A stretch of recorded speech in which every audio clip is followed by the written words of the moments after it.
Okay, everyone, welcome to the 18th Annual Darwin Day Lecture.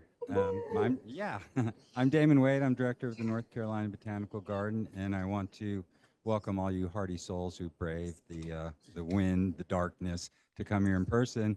And we're also joined by 140 plus people on Zoom. So I think we have roughly 310 people attending this lecture tonight. And as you know, the last few years, this lecture has been co-hosted by the Garden and the Carolina Biodiversity Collaborative. I'm really excited to share with you our new purpose, mission, and vision. You might have seen it come up on social media, but it really is, we spent 8 months working on this, and we really think it's appropriate for this time. So our purpose is to safeguard Earth's biodiversity through a time of great peril, recognizing this purpose is inseparable from human well-being and that our actions shape a shared future for both nature and humanity.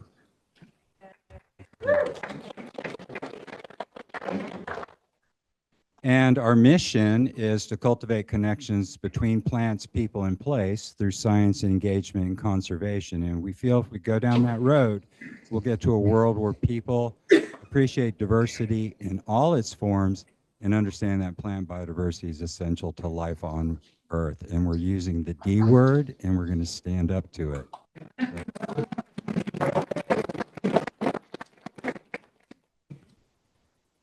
A little bit about the Carolina Biodiversity Collaborative. Started about 4 years ago. This is a collaborative between UNC, Duke, North Carolina State University faculty, anyone doing biodiversity research at those institutions, including the North Carolina Botanical Garden and the Herbarium, which of course are part of UNC, as well as the North Carolina Museum of Natural Sciences, and more recently, the North Carolina State University Insect Museum has joined our ranks. And the mission of this collaborative is to promote and advocate for biodiversity research, guide and train those seeking careers in biodiversity, and also enhance public understanding and value of biodiversity. So you can see between those two organizations I just described, we're doing both here with this Darwin Day lecture. So it's really exciting. So happy 216th birthday to Charles Darwin and Abraham Lincoln, both born on February 12th, 1809. There's celebrations. I don't know if you'd call them celebrations. There's talks going on all over the world as part of Darwin Day. And so we're excited to be hosting one right here in Chapel Hill. And it's the 18th annual Darwin Day lecture here at the Garden, start going all the way back to 2008. Now, as I look at these names and I look around the audience, well, first I see Johnny Randall. Please stand up.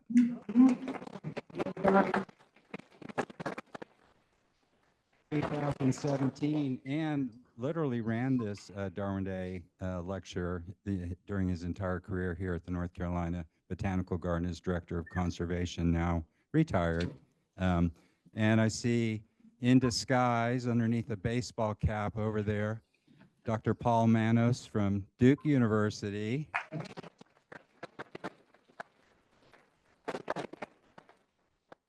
I also see David Fenig from UNC Chapel Hill. Hello. And Corinne Fenig, also sitting over there. Oh, Jim Costa, also a former speaker, and tonight's speaker, and excuse me.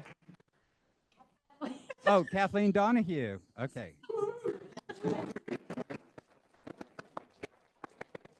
Did I miss anybody else? Is Alan Herbert here hiding? And the inaugural speaker. Oh, okay, William Kimler. So yeah, wow, what a distinguished group in the audience. Thank you for all attending. So about our speaker, Dr. James Costa, or Jim Costa. He's the executive director and professor of biology at the Highlands Biological Station of Western Carolina University. He teaches Darwin's origin of this species.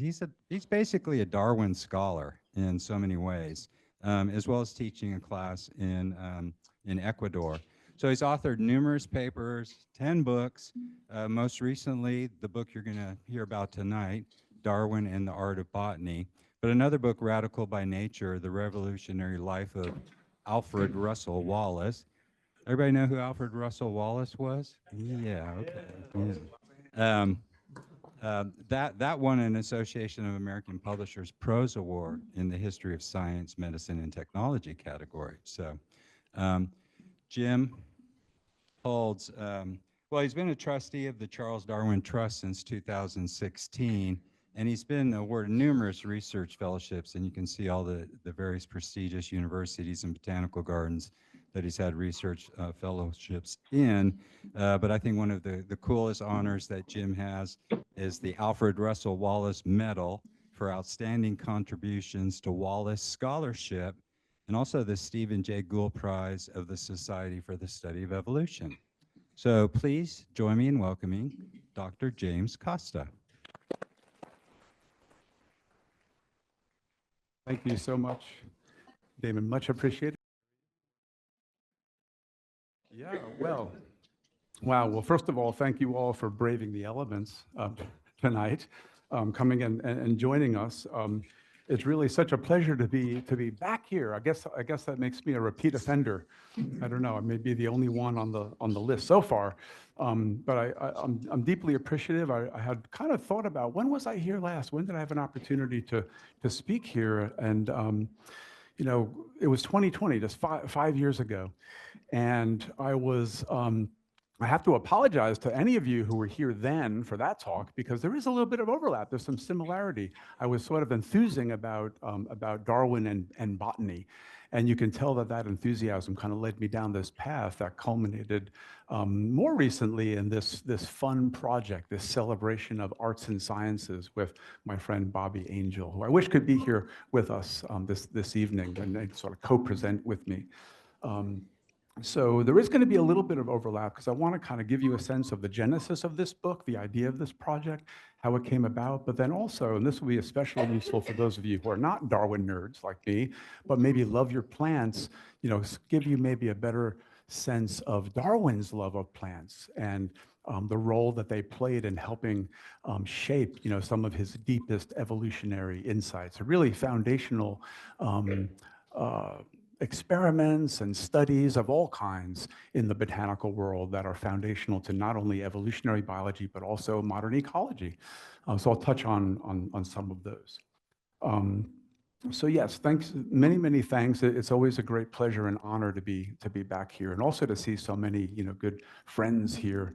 As we say, we like to come in from the provinces periodically, from Western North Carolina, and certainly celebrating Darwin is a wonderful opportunity to do so. So happy Darwin Day, 216th birthday, Charles.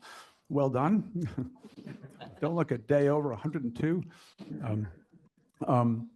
So Darwin and the Art of Botany. I know that in this audience, no doubt, we have, obviously we have many people who are plant lovers. And we have a fair number, I think, of people who are keenly interested in botanical art and history of science. And this project really brings all of these together. Before I proceed, let me just make sure that my sound, I'll ask David there, is the sound okay? From up here, it sounds like it may be a little distorted, but it's okay? All right, okay, great. So let me tell you a little bit about this, this project, because I am not a botanical artist. I am keenly interested in the history of evolutionary thinking. I study Darwin, I study Wallace, as Damon had mentioned. I had occasion some years ago, a few years ago, to do a fellowship up in the Mertz Library at the New York Botanical Garden. And they have a fabulous Darwin collection, actually. The Cox collection of Darwiniana is, you know, really amazing. And I was sort of immersed in that library with Leslie, my wife Leslie, who's here, and often my collaborator. And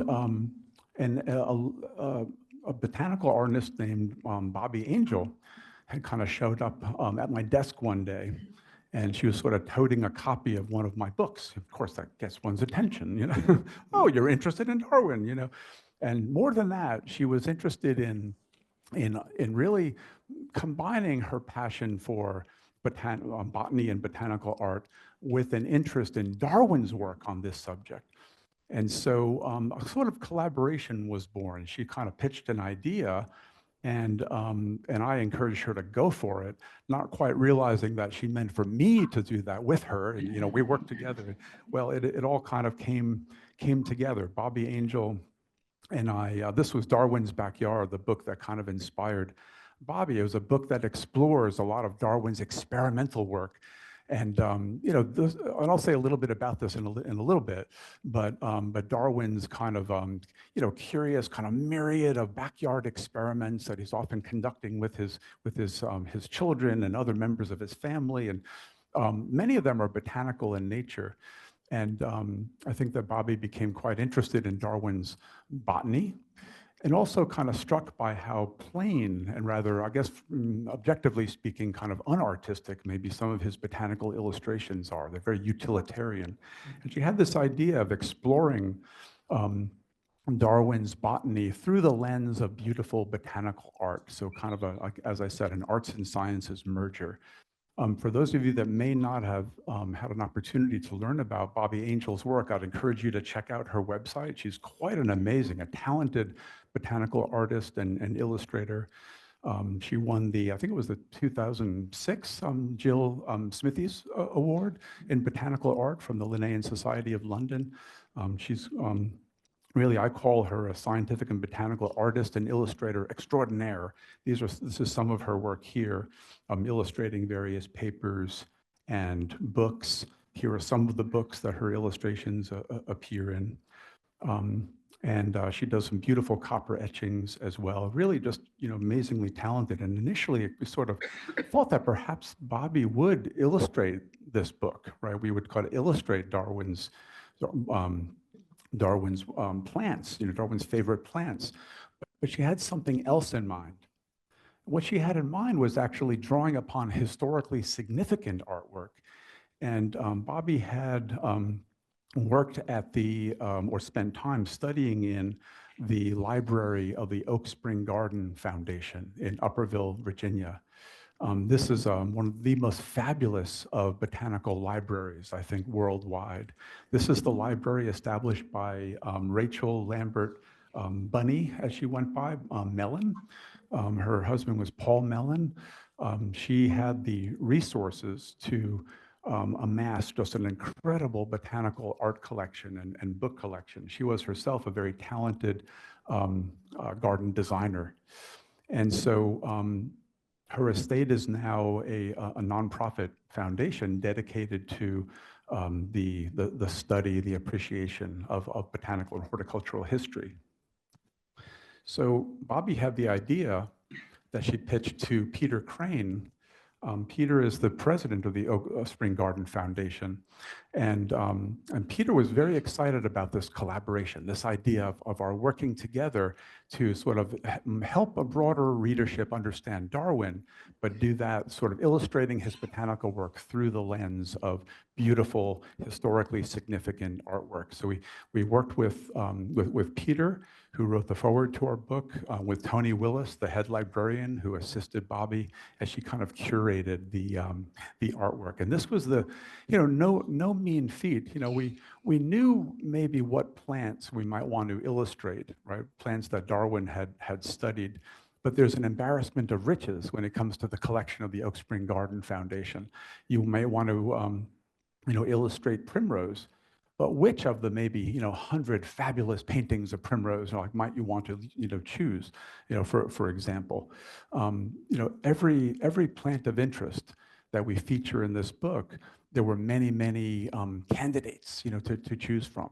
Bobbi was the curator. She spent quite a lot of time at Oak Spring, kind of poring over these fabulous paintings, drawings, etchings, and ultimately making decisions, trying to achieve a kind of balance between historical period, artists, trying to give a sense of the beauty, the texture, the color of individual selections, and overall kind of balance out the array of artists that we feature, which essentially come from the 17th through the 19th century, all told. And so some of them were a given. right? Some of the plants that Darwin was most interested in that were, again, we must have in this book, and one of them certainly is one that's near and dear to the heart of many in this room, and that is the fabulous Venus's flytrap, Dionea muscipula. In the collection of Bunny Mellon, there's not merely, wonderful, paintings, drawings of Venus flytrap. There's also the drawing of Venus flytrap, this original drawing by John Ellis, which was sent to Linnaeus in 1769 and was the basis for Ellis's description of this species. This is, this fabulous, unique piece of art is part of this collection, and we absolutely wanted to feature it. I love this this note that Ellis made to Linnaeus in the cover letter. My dear friend, I know that every discovery in nature is a treat to you, but in this you will have a feast, right? And boy, is he right. Venus flytrap is just, one heck of a plant, right? pretty cool. So quite interesting. There were other plants that we knew were near and dear to Darwin's heart that he studied very closely to try to understand different principles of evolution, and other principles, pollination mechanisms, those sorts of things. And so the task we had was to really make selections.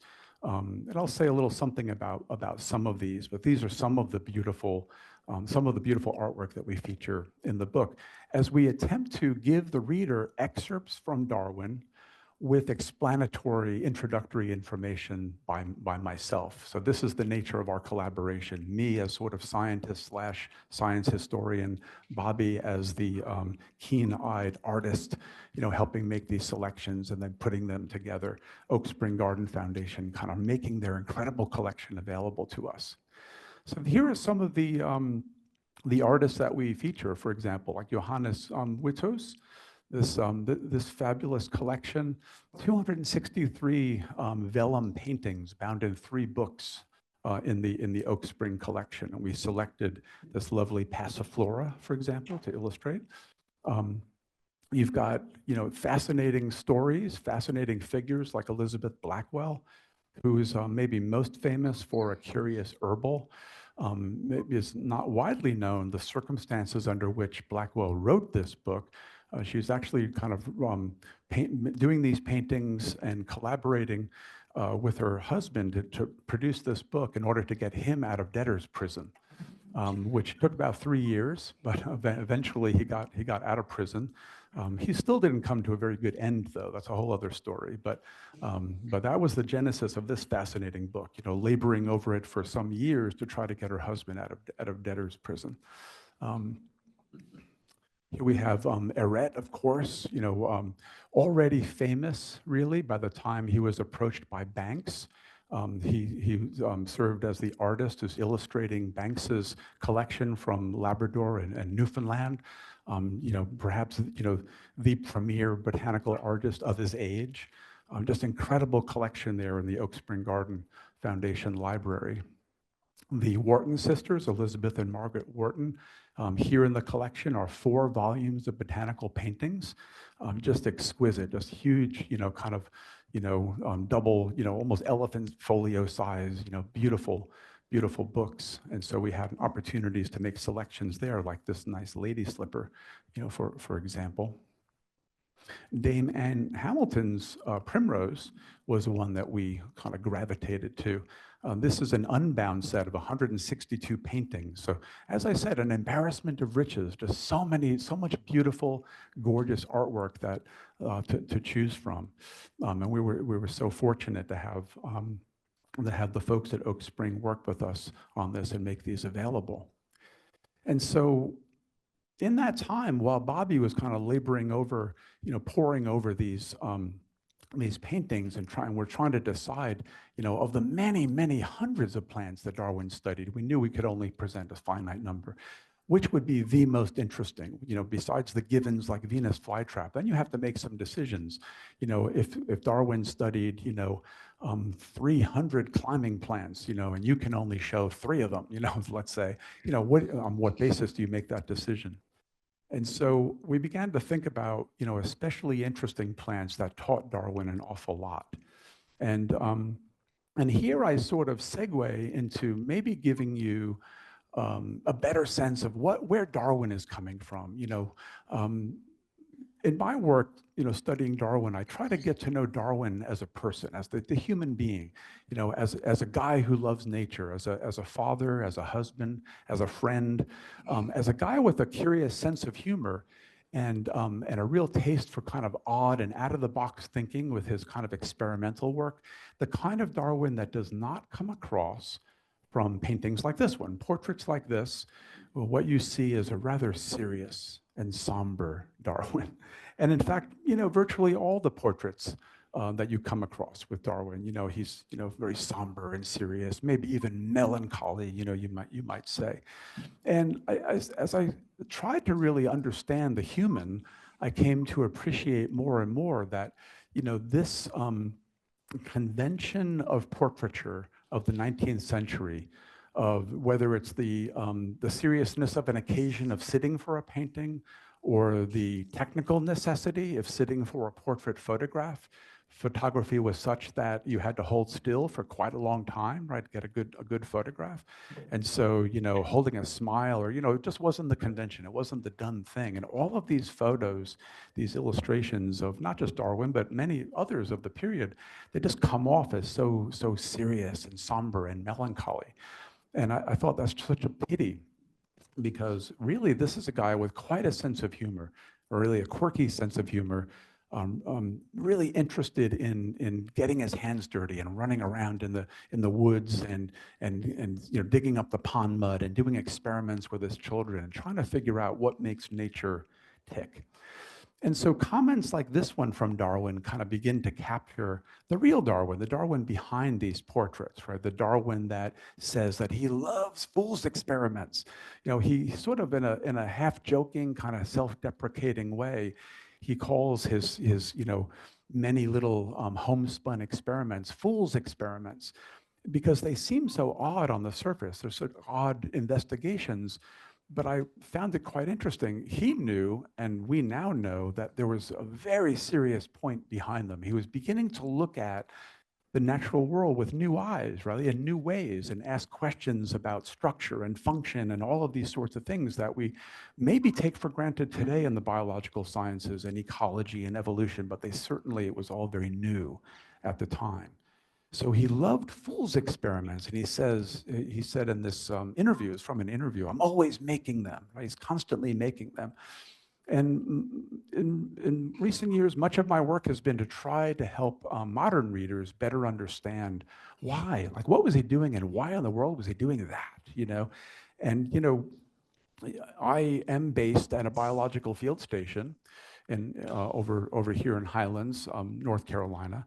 And I couldn't help but think about Darwin's home, Down House, as a field station, as a station where he had dozens of experiments and other studies going on at any one time that had to do with pollination, that had to do with flower structure, that had to do with climbing plants, that had to do with carnivorous plants, that had to do with, plots in which he's kind of quantifying plant diversity, or looking at competition between seedlings, studying pigeons, studying the construction of honeycomb, you name it, all over the place. And this wasn't just a one-person show, because he's got a large number of kids. His children are helping out. His wife Emma is helping out. The gardeners and other kind of hired hands to help with the grounds are helping out. It would have been quite interesting to have been there at the time and kind of see what was going on. All these various experiments being conducted, many of them simultaneously. So this is kind of the Darwin that I came to be fascinated by, and maybe all the more interesting to understand this Darwin when you realize that although you may think about Darwin in connection with world travel and a 5-year voyage around the world on HMS Beagle as a young man, he's in his 20s at the time, it's interesting to kind of reflect that as obviously that was quite impactful and great insights were gained, but it's curious too that after that 5-year voyage, Darwin really never left home again. right? He did, I mean, kind of locally, traveled within the UK a bit, one trip to Scotland, go down to the coast, but never left the country really. And it's fascinating to think that, it isn't necessary, although can be very beneficial, to travel the world and take this comparative approach, is what he thought was so valuable, comparative approach to geology and zoology and botany. But then to take those insights and look locally, like look literally at home, that all of these interesting studies, the botanical studies and such, were done just right there in his gardens, in his greenhouse, in the woods, in the meadows, just right there. And I returned to this idea of looking at things in a new way, that even, the landscape, the species, everything that was so familiar to everyone, he's trying to help people look at them with new eyes, in new ways, their structure, their function, they hold secrets for us. So that, I think, is fascinating, and was the point behind my book, Darwin's Backyard. Kind of, why was Darwin so, focused on locally, and what did he learn? Now, I'll get back to this too, but interesting to consider, it helps to have a friend who is the director of perhaps at that time the world's greatest botanical garden, right? And that is the Royal Botanic Garden at Kew. Because, okay, true enough, Darwin studied many local species, but he also had access to rare and wonderful and beautiful exotics from all over the world, thanks to his friend Joseph Hooker, who is the director at the Royal Botanic Gardens at Kew. So we find a lot of Darwin's homespun experiments, and some of them done with these exotics that he brought into his greenhouse. We find those studies making it into The Origin of Species, a book that Darwin called One Long Argument. The book is a continuous argument about the reality of evolutionary change. He thinks it's driven by natural selection. And by looking at things in new ways and collecting data whenever he can, he's making a compelling argument, he says, for this. So that's the nature of this long argument. And what I find kind of fascinating is that although Darwin made fun of himself as no botanist, botany abounds in this book. Botany is very much a part of On the Origin of Species. His studies into seed dispersal, pollination and flower structure, population ecology, all sorts of interesting things are kind of packed, into this book. But really, that's only the beginning, because once Darwin really gets going with The Origin of Species, he wants to extend and elaborate these insights that he makes in different parts of that book. And if you look at the book as one long argument, you can look at all of his subsequent books as an extension of that argument. So I've called this one longer argument. Between 1862, the first book to come out after The Origin, a book on orchids, orchid structure and pollination, all the way to his very last book in the year that he died on the action of earthworms, in a very geological sense, slowly but surely, remaking the landscape. This is part of one longer argument. And consider that, half a dozen of these books are botanical in nature, and in many ways, really foundational texts in several areas of the botanical sciences, right? His book on the fertilization of orchids was a landmark work in the intricacies of orchid structure and function, but also how those same intricate structures vary in different orchid lineages. And there's an evolutionary point to that he wants to make. Or the nature of climbing plants, right? Insectivorous plants, flower structure, how plants move, all of those sorts of things. It's just, goes on and on. Each of these books is a veritable tome. And each of these books is frankly not that easy to read. And he himself acknowledged that. He kind of referred to his own books as, dry as dirt, but they're just chock full of data, kind of setting the stage for understanding the physiology of plant carnivory, or the physiology of touch sensitivity and movement in climbing plants. Very, very interesting. So my interest over the years has been in helping, again, modern readers better understand Darwin as a person, right, but as a scientist, as an observer and collaborator. I think his example very much underscores the collaborative nature of science. He is a great correspondent. I mean, the Darwin Correspondence Project, which had a great triumph of concluding with the publication of its final volume last year. I mean, this is an epic undertaking because he wrote, 12, 15, 17,000 letters, just like, incredible number of letters, many of them on these scientific subjects. He's a crowdsourcer, right? He publishes open letters in magazines and newspapers, encouraging people to try experiments and send in the data. Very, very interesting. Calls himself an experimentizer. This is his greenhouse, the one room with some beautiful carnivorous plants and orchids that he studied. And I wanted to just maybe say a little something about several of Darwin's botanical interests for you all. Starting maybe with the book that he started it with after The Origin, and that was on orchid structure and pollination. These are drawings, not the colored painting, which comes from James Bateman, but the black and white illustrations come from Darwin's orchid book, mostly executed by his sons. Darwin was, sort of, he was not gifted in that kind of artistic way. In fact, I opened this book, Darwin and the Art of Botany, with a sort of observation that, Darwin was quite the artist, but not that kind, right? Not an artist in the sense that he had any sense of drawing or painting. He was a sort of scientific artist, and his drawings and those that he inspired, like these done by his son, executed by others, are always to a point, right? They're to illustrate some point, some scientific point. They're very utilitarian, not intended to be beautiful. And here we see Darwin drawn into botany, right, in the world of orchids, where he writes to his friend Hooker, have pity on me. Let me write once again on orchids, he says. I'm in a transport of admiration.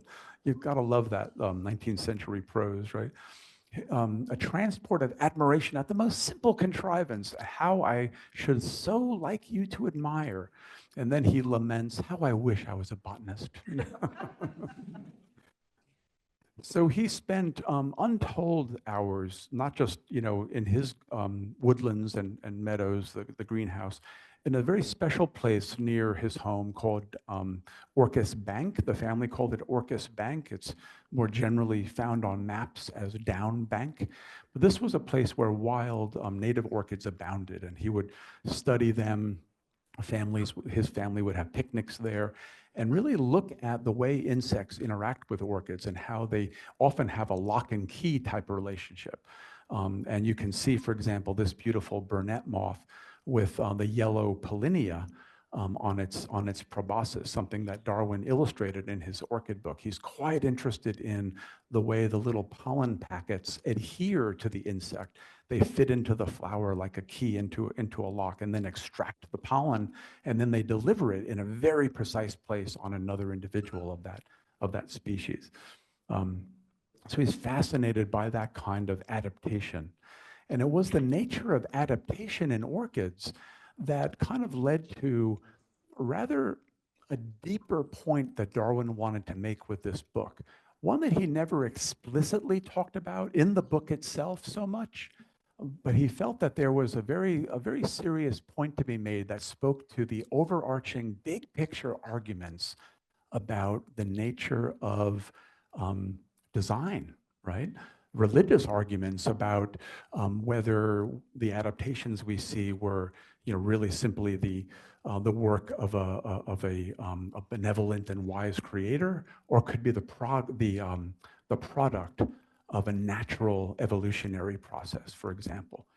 And in his correspondence with his good friend Asa Gray here in the US, they went back and forth where Darwin kept, kind of prodding Gray on, what do you think about my arguments in that orchid book? What do you think about this? What is the significance of these different structures that you see in different lineages? And finally, Gray was, of course, quite astute, hit the nail on the head. And he said, I see just what you're up to. And Darwin wrote him back and said, you're right. No one else has perceived my chief interest in my orchid book is that it was a flank movement on the enemy, he says. It bears on design, that endless question. There is a deeper kind of argument about theology in this book, quite interesting. Underneath all that botany, there's some really interesting kind of arguments with theological kind of implications. So orchids were of tremendous significance, right, to Darwin. There's another orchid of great interest that we feature in our book, and how could we not? And it's the beautiful comet orchid of Madagascar.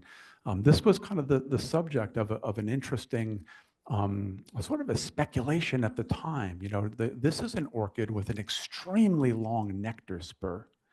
And so the idea was, you know, well, surely there's got to be a pollinator, probably a moth with a proboscis long enough to reach the nectar at the bottom of this extremely long nectar spur. So he writes to Hooker in 1862. He just received from Hooker the astounding Angricum sesquipedalia, he calls it, with a nectary a foot long. Good heavens, what insect can suck it? You know, like what in the world? Because no insect was known at that time with a long enough proboscis to reach that nectar. Well, Darwin and his friend and colleague, Alfred Russel Wallace, they both hypothesized that, you know, it's a moth, and it's got to be a moth with a very long proboscis. And there's a particular group of moths with very long probosces, right? These are the sphingids, right? The hawk moths. It's got to be one of those, right? That's what we've got to look for. So Wallace went to the British Museum insect collection, ruler in hand, to measure as many probosces as he could of these sphingiid moths. He actually narrowed it down to a very particular genus. And he suggested that, you know, there has got to be an undiscovered species in this genus that is going to be the pollinator of this moth. And indeed, that proved to be the case. This was discovered in 1903. I call this, and others do too, Wallace's hawk moth, pollinator of Darwin's comet orchid, as I like to say. And it was given the subspecies name Predicta. Xanthopan morganii predicta is the name of this fabulous moth. So there's another kind of case study in how a plant, an orchid in this case, kind of played such an interesting role in getting Darwin and Wallace to really think about, you know, the evolutionary implications here, that there has to be a co-evolved pollinator, you know. So cool stuff. You know, think too, bigger picture. When Darwin's thinking bigger picture, one clue to where his thoughts are trending is to be found in the one and only diagram that you'll find on the origin of species. This is the diagram. And I think that oftentimes we're so busy kind of looking at the top part of this diagram that we don't often pay attention to what's at the bottom of the diagram. And you notice that in this diagram, which you'll recognize, it kind of looks like a sort of tree, like an evolutionary tree. And that is, you know, in part what it's intended to be. But notice that the capital letters at the bottom, so they represent some ancestral species, say. And the branching tree above would represent all the descendants of those species. But notice the dotted lines at the bottom, right? What's going on there? You know, what's happening there? Darwin is actually making an argument here without really getting into it. He's making an argument for the unity of all life on Earth. And he thinks that all life, no matter how divergent they may seem to us today, they are ultimately related by common ancestry if you go back far enough, and indeed that you should be able to find evidence of aspects of their biology that would reveal that common ancestry. So one way to understand certain of his botanical interests is in light of this pattern.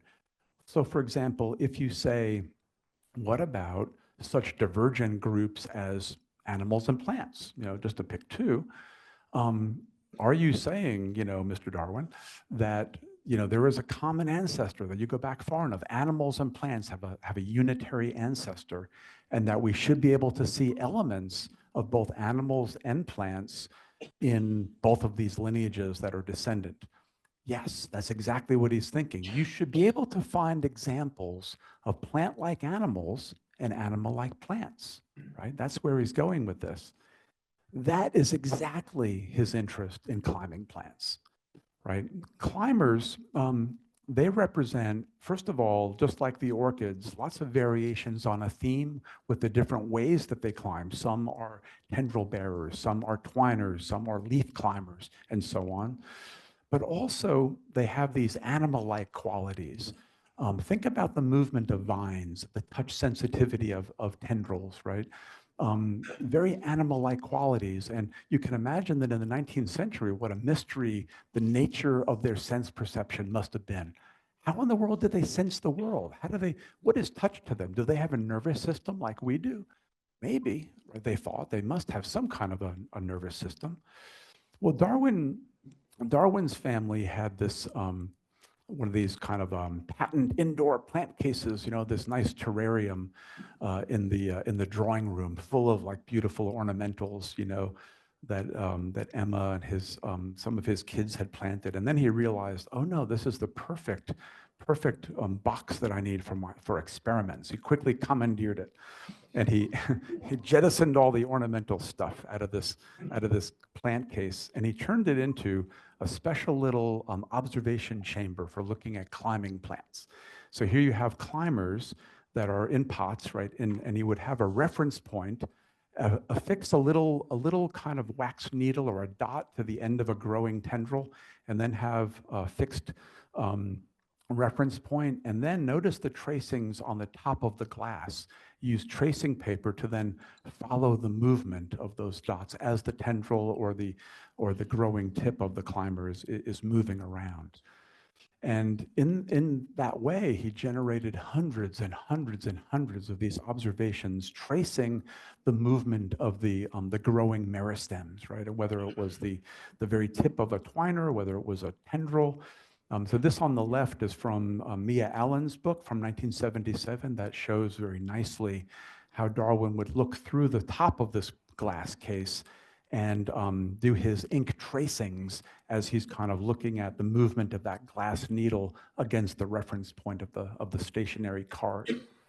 So these are really pioneering studies studying circumnutation. Right? Circumnutation, a very good botanical term, was coined by Darwin.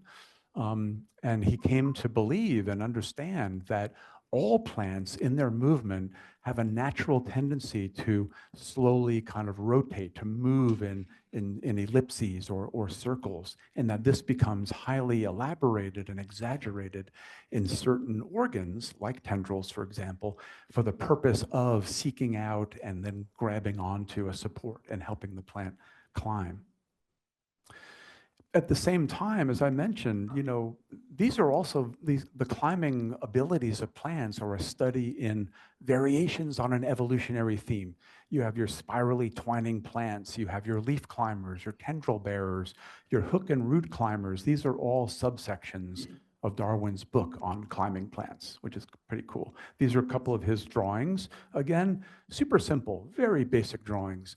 Bobbi had the idea, why can't we present Darwin's cool studies with these plants, but illustrate them with really gorgeous, plant paintings instead of his, rather uninspired, maybe, basic drawings. This is a beautiful Gloriosa lily that I recently had the good fortune to see in the wild. It's one that Darwin was fascinated by because it is kind of a curious leaf climber. Here is you see in the circle this interesting leaf that is extended into a kind of a tendril-like structure. Gloriosa superba, the Gloriosa lily, was of great significance to Darwin. As he wrote in his book on climbing plants, the end of the leaf forms a narrow ribbon-like thickened projection that bends downward into a well-formed hook, strong and rigid enough to catch any object. And then he continues, on the view given here, he says, in my book, leaf climbers were primordially twiners and tendril bearers were primordially leaf climbers. The latter, therefore, are intermediate in nature between twiners and tendril bearers and ought to be related to both. So you see how he's using the anatomy of different modes of climbing in these plants to kind of postulate a kind of evolutionary pathway that leads to different kinds of climbing. And this interesting Gloriosa lily was exactly the kind of thing he's looking for, an intermediate between two very different kinds of climbing, which is pretty cool. Well, then there's this whole chapter of his life looking at carnivorous plants, insectivorous plants, and especially not pitfall traps like pitcher plants, right? But ones that seem to move, the ones that have even more of an animal-like quality, right? Fly traps and sundews and pinguiculas and such. His wife, who also had a great sense of humor, once commented in a letter that he's really smitten by sundews because he hopes to prove it's an animal. And that's really not far from the truth. He really thought that sundews had very seriously animal-like qualities. His very first experiments were undertaken in a state of great boredom. He was on vacation. He was with the family in a seaside cottage and bored. He's like removed from his study and his home lab. And so he finds sundews and starts to experiment with them by trying to feed them hair and toenail clippings. And these are actual entries in his experimental notebook, put a bit of old nail of my toe on another leaf of the same plant, and then he very matter-of-factly reports how they do not like toenails, they do not like hair, This is the beginning of a kind of a long investigation, a series of investigations that comes to fruition in 1875. So really, 13 years after these first studies were undertaken when he published his carnivorous plant book. Very, very interesting. Of course, Venus flytrap is the darling, right? It is one that he's blown away by. And who wouldn't be? I mean, Venus flytrap, utterly fascinating. Darwin, in his insectivorous plant book, calls this plant one of the most wonderful in the world, right? And truly it is a marvel, right? That think about all the plants that have any kind of animal-like qualities, the rapidity of that snap trap, right? The way that it seems to snap onto its prey, that really does have kind of, it's very evocative of a carnivorous animal, kind of snapping on its prey. Darwin, of course, read his Bartram, and Bartram was also a great admirer of Venus flytrap. In fact, John Bartram, William Bartram's father, was perhaps the first to try to send living flytraps back to Europe, and they did not make it alive. And otherwise, we might be talking about a different name and a different describer, because it was Ellis, or it was one of Ellis's, it was one of Ellis's collaborators in the colonies that succeeded in getting one to London, and that's what John Ellis used as his description, and then sent his letter to Linnaeus. But here's Bartram in his famous Travels of 1791, where he talks about how admirable the properties are of this extraordinary plant, and he calls it an astonishing production. And then we see here in this plant motion and volition. Darwin underscored this. This is interesting to him. Motion and volition. Volition is a very oh, I guess it's back. For a moment, I lost the sound. Volition is very suggestive, right? Of this is a plant that knows what it's doing, right? And so, what more animal-like qualities could you possibly find in a plant? Darwin's fascinated. So fascinated that, much could be said about his experiments with fly traps. One episode that I'll just briefly mention is where he teamed up with a professor of physiology, who, this is John Burden Sanderson, who contrived this interesting device, a kind of modified galvanometer, to measure the electrical impulses as the fly traps are snapping. And in that way, he believed that they were identifying the properties of a botanical nervous system, right? Now, turns out they were kind of barking up the wrong tree, right? Our understanding of the nature of movement in these plants is quite different from what they imagined. But it says something that he was convinced that they probably had nerves, that's how much he believed that they were animal-like and that they ultimately did share a very deep bond, right, with the animal kingdom. Very interesting. So a couple of other subjects of great interest, right? Cross-pollination adaptations. Darwin was a great champion of the idea that you may take for granted, but people in the 19th century did not, and that is the incredibly important role of insects in the pollination of so many plants. And in fact, it was Conrad Sprengel, right, 18th century German entomologist, who made great arguments about the importance of insects and pollination, largely dismissed. Darwin championed Sprengel, saying, he's onto something. This is true. This is a beautiful example. He thought of co-adaptation, co-evolution, and especially any case where in the pollination process, plant parts are moving in some interesting way. He's fascinated by. So think about, broad bean flowers and how bees kind of pull on certain of those petals and then the pistil kind of pokes out. Or think about mountain laurel flowers that have these spring-loaded stamens that will suddenly kind of spring when a bumblebee kind of lands on it. Or barberry or mahonia, the way their stamens are also kind of spring-loaded. Darwin spent a lot of time mapping out the gangway, he called it, of insects, upcurved pistils and stamens as insects entered a flower, for example. He's fascinated by that. Gloriosa figures again in these studies. Here's the nice Gloriosa. One of the weird things, maybe, or interesting things about Gloriosa, this, by the way, on the right is Curtis's beautiful painting of Gloriosa, which we feature in the book from the Oak Spring collection. Look at the photograph on the left. You can see I've circled the pistils.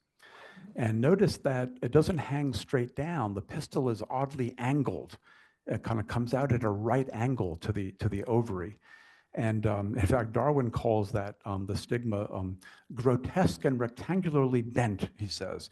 The pistil is brought not to any pathway from the outside towards the nectar secreting recesses of the flower, but into the circular route which insects follow in proceeding from one nectary to another. So he's watching how butterflies, for example, will kind of make the rounds, go around in a circle. And he's suggesting that in so doing, they then brush up against that pistil and transfer pollen that way. So no kind of morphological, anatomical kind of oddity goes unnoticed by Darwin in these studies. He's fascinated by the lever action of salvia plants.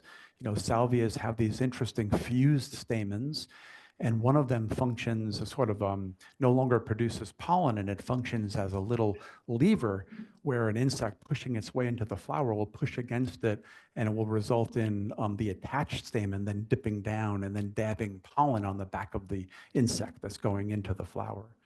And this is a beautiful painting of this scarlet salvia by Joseph Hooker's father, William Jackson Hooker, who was the director of Kew before him. This was from 1828, and we feature this in the book. Dame Anne Hamilton's beautiful primrose. This is a whole other subject of interest to Darwin. These curious kind of dimorphic and trimorphic flowers. What's going on there? Why do they have these different kind of morphologies? As you see in the central diagram here, this is from his book on the subject. He maps out how some of these flowers have very long stamens and short pistils, and others have very long pistils and short stamens. So this is heterostyly, not something that Darwin discovered. It was known, but I think he's fairly kind of considered the first to make sense of it, right? To really kind of study it very systematically and figure out what's going on. And he did that in a way that I think nicely illustrates science as a process. And that is to say, far from a kind of triumphalist approach that, oh, scientific advancement, knowledge is just like one great discovery after another, just a linear progression to like better and better understanding. But no, this, understanding of anything in the natural world is a process.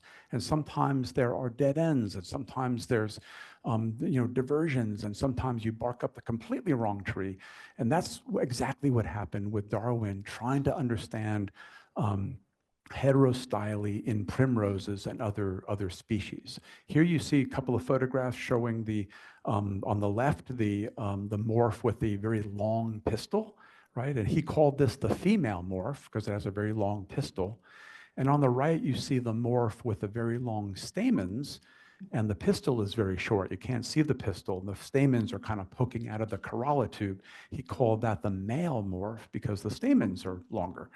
And then he thought that maybe this is an example of evolution in action, and that actually what we're seeing is a slow evolutionary separation of the sexes, and that eventually this female morph will become more and more and more female, quote unquote, lose the stamens completely, and the male morph will become more and more male, lose the pistil completely, and then it will be one of these many plants that we know of where they have separate sexes in the flowers. And he tried to test this by doing a number of controlled crosses and then counting up seed production, predicting that the one that's becoming more and more male is phasing out seed production because it's going to become more and more male and produce pollen. In fact, he found just the opposite, right? Completely kind of upended his hypothesis. He realized that he was completely incorrect.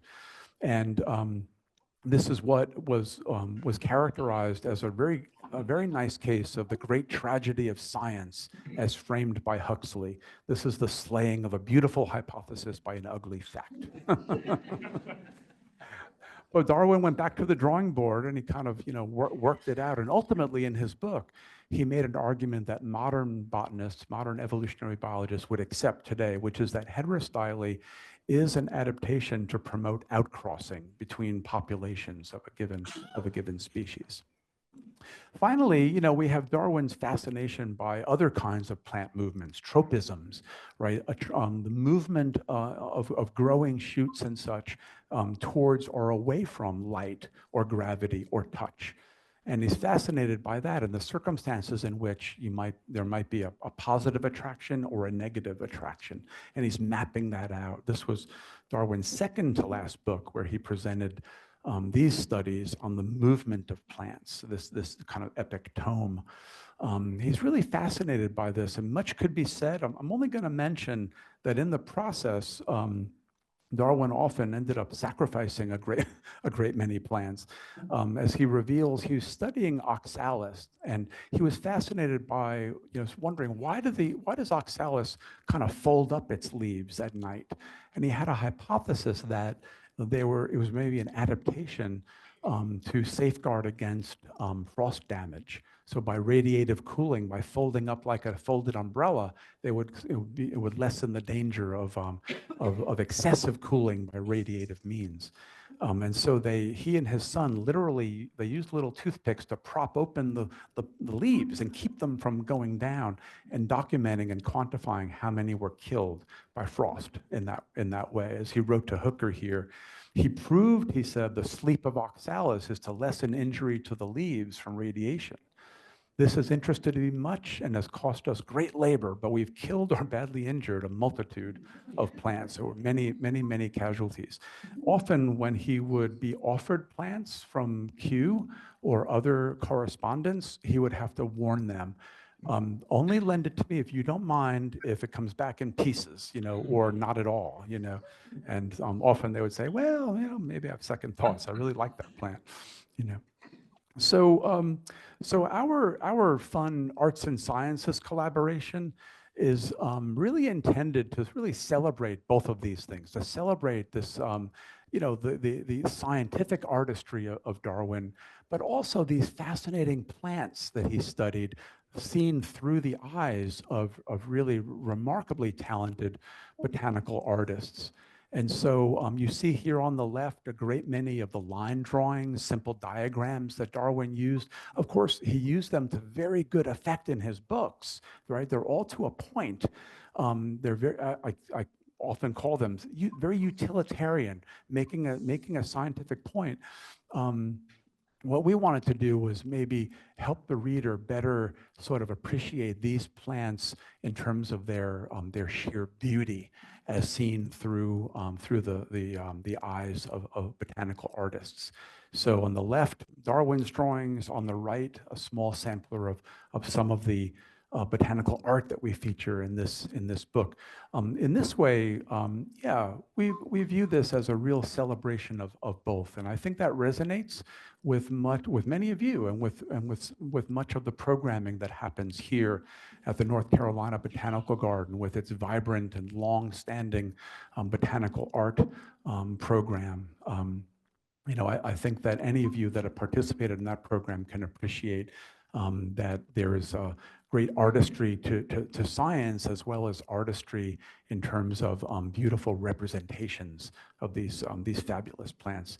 And our project is intended as one way to celebrate both of those things. So I'll just leave you with a final thought from Darwin. Darwin, who lamented he was no botanist, he did say, however, that it always pleased him, he said in his autobiography, to exalt plants, exalt plants in the scale of organized beings. I love that. And I want to just sort of thank, Bobbi and I would both like to thank and acknowledge that this project really could not have been done without the wonderful collaboration of Peter Crane, Tony Willis, and the Oak Spring Garden Foundation. So appreciative of them being a part of this.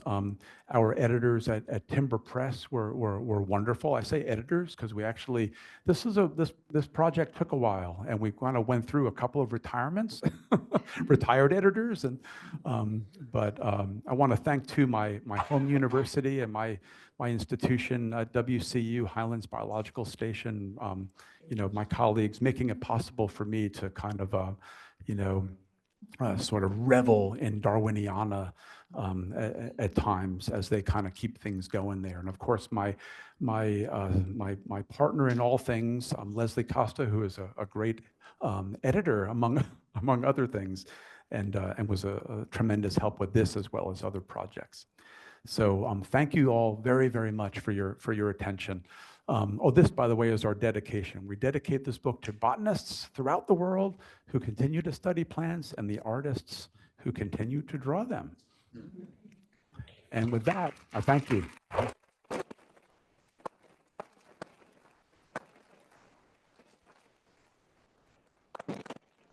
Okay, thank you, Jim. Put your headset on. I think we'll have time for some questions. I also had some announcements I forgot to make. First of all, I want to thank David Michaud, who's our program and engagement coordinator. We can actually pull off a Zoom at the same time. A little bit of housekeeping, and after we finish with the Q&A, we're going to head over to the exhibit hall, where there are 2 large birthday cakes, one for Abe and one for Chuck, and you can enjoy a piece of cake. And then Jim will be, the garden shop will be open for about 30 minutes after we get there, and you can acquire Jim's book, and maybe talk him into signing it for you. So that's happening right after we leave here. So does anyone have a question? Raise your hand. I'll bring you the mic. How close did Darwin's experiments with garden pea plants come to reveal the genetic laws that Mendel discovered? Yeah, that's a good question. Not close at all. Heredity was such a mystery, and Darwin did have a theory of heredity, and it was really, in the modern view, completely contrary to a kind of Mendelian approach to things in terms of, what we would call later like genes and alleles. And he had a kind of more of a blending inheritance model. And he never did, although in his book on domestication from 1868, he presented his kind of theory, he called it pangenesis. And he tried to understand, using his theory, patterns of, say, coloration, coat color, and other things that you can kind of observe. He never did systematic experiments trying to kind of, you know, try to better pin down maybe what he would have thought of as the laws of heredity. So, so no, his understanding of that is radically different from a modern understanding of genetics. Yeah, thank you. So I was wondering, Eastern North Carolina has Venus flytrap plants native and quite prevalent. Do you know in Darwin's samples if he ever drew from that region? From Eastern North Carolina specifically, yeah, he was, you know, among his many correspondence, he relied a lot on Asa Gray and the network of talented botanists here in the U.S. to send him observations and specimens. He had an extensive correspondence with Mary Treat, for example, up in New Jersey, and you know, various collectors and observers. And he also drew upon the published literature. So he reads very widely. He wants to understand interesting species that might teach us something from really anywhere in the world. And that would include North America and would include, you know, the Southeast and this part of, and North Carolina as well. He would delve into reading, for example, Audubon, and then identify something of interest and then see if he can find a local correspondent who might be able to find what he's looking for and send him the samples back. Often he'd rely on Asa Gray up in Massachusetts who knew the kind of network of naturalists to do those sorts of things. So, so yeah, he did make use of other species that were to be found here in the Southeast, as well as other parts of North America. Thanks. While I'm walking, I'd be remiss not to mention you can get your Venus flytrap specialty license plate at the NCDMV. Proceeds go to benefit Venus flytrap conservation. Thanks, David. So, in my limited knowledge of Wallace, I thought it was pretty tragic that he had lost a lot of his specimens on it was the Amazon journey back. Did Darwin have any similar losses, or was he plighted with any sort of challenges like that? Or was he able to, were a lot of his species in his study plots at home kept alive on his, you know, on the Beagle? I mean, how did he bring those back? And then, yeah, had he lost some along the way? Yeah, good question. Darwin was more fortunate than Wallace. He didn't suffer any like epic loss of material. All along, periodically on that voyage, he did send material back. He had certain advantages in that respect. This was a Royal Navy expedition, and very regularly, right, whether it was supplies or letters or whatever it was, would be sent back on other Royal Navy ships that are heading back. So, you know, one of the real tragedies that befell Wallace was circumstances that arose that led to an accumulation of a lot of his specimens, as well as having his notebooks and other materials. He too, before that point, had tried to send material home. That really kind of spreads the risk out, right? If there's going to be maybe a ship lost at sea, that might affect that those consignments, but they're, you know, maybe that's only one of many different consignments going on different ships. So the odds are that most of that material will get back. Wallace, unfortunately, in that circumstance, a lot of his materials had accumulated. They were not forwarded. They were held up in the customs house. So then he was in the position of then heading home with almost 2 years worth of specimens, as well as all of his notebooks and other things, when tragedy befell him and his ship burned and he lost everything. He just lost all of that material. Darwin never had that kind of a circumstance. It was, I'm not sure I could think of any example where anything live was sent back on Darwin's expedition. He was collecting widely insects, you know, reptiles, mammals, plants, fossils, and he knew the proper preservation techniques, and so they would be properly preserved and documented, and then they would be periodically kind of shipped back. And there may have been some losses here and there, but nothing major. Yeah. Sure.